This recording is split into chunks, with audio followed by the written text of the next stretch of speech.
aim is to help get you a better voice for presentation for your audio and video channels, and to help you read out loud confidently, convincingly and conversationally, and all sorts of hints and tips and ideas and exercises and anecdotes from a career spent in TV and radio studios coming over the course of these podcasts and in the accompanying book as well, both of which are called Get a Better Broadcast, Podcast and Video Voice. I'm Peter Stewart.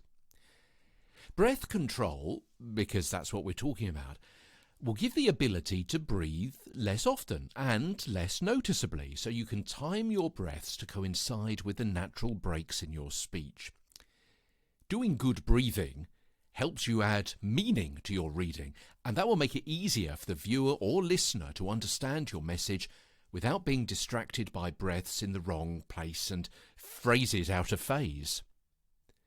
Don't rush into a studio, perhaps with a late-breaking story just before a bulletin. If you're a podcaster or a videocaster, prepare your show or the technical link to your guest in good time so you're not tense. Being stressed will not impress.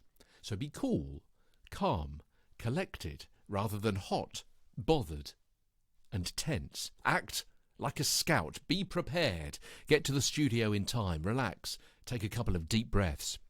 Now, there's much more detailed advice on reading scripts in the book and also later on in this podcast series, including how to know where to breathe within a sentence. But the basic advice is that usually full stops tell you where to take a breath and commas where you can take a breath if you need to. You can breathe between thoughts, but not within them, because that will confuse people. It's irritating. It's wrong. But if you have good breath control, you won't need to anyway.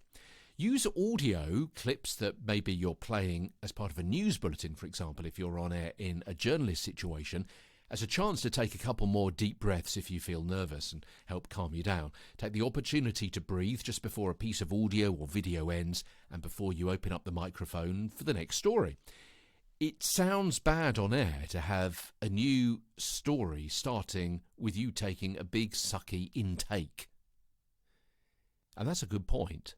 Breathing through the mouth allows a faster refuel than through the nose, but be careful not to snatch a breath, because it'll sound as though you're gasping.